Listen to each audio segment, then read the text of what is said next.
Сайн бацгаана уу? Бидний 7 хүртгэд заншсан энэ ухагтхууныг доктор Joe Dispenza багшийн тайлбарладгаар энергийн төвөд хэмээн та бүхэндээ тайлбарлая.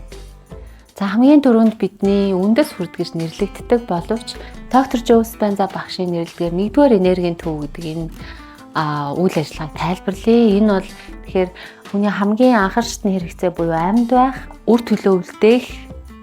За тэгээ эрэгтэй хүний үүрэг хариуцлага, эмэгтэй хүний үүрэг хариуцлага, эрэгтэй хүний онцлог, эмэгтэй хүний онцлогийг шингээсэн энэ энергийг үйлдвэрлэгч хэсгийг нэгдүгээр энергийн төв гэж нэрлэдэг байна.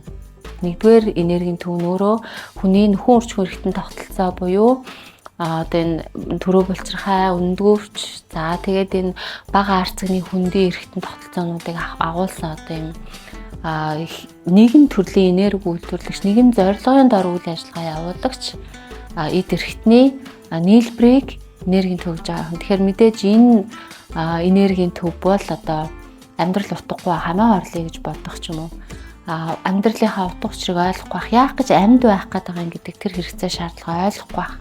Амьдрмааргүй байна гэдэг энэ одоо сэтгэл хөдлөл энэ төрлийн мэдээлэлээр бол гэмтэн. За дээрэс нь нэмээд эрэгтэй хүнийхээ хувьд ч юм уу, эмэгтэй хүнийхээ хувьд ч юм уу өөртөө сэтгэл хангалуун биш байх, өөрийгөө голдог байх. Дээрэс нэмээд эсрэг хүсэлтэнтэйгээ учраа олохгүй харилцаа муутай байх нь өөрөө хүний нэгдүгээр энергийн төвийг гэмтээдэг байна. За тэгэхээр үүнийгээ засаг хүсвэл та бүхэн тархи өөрчлөлтийн энергийн төвүүдийн бясалгалын анхан болон агсан шатны бясалгалыг хийгээрэй. Баяртай.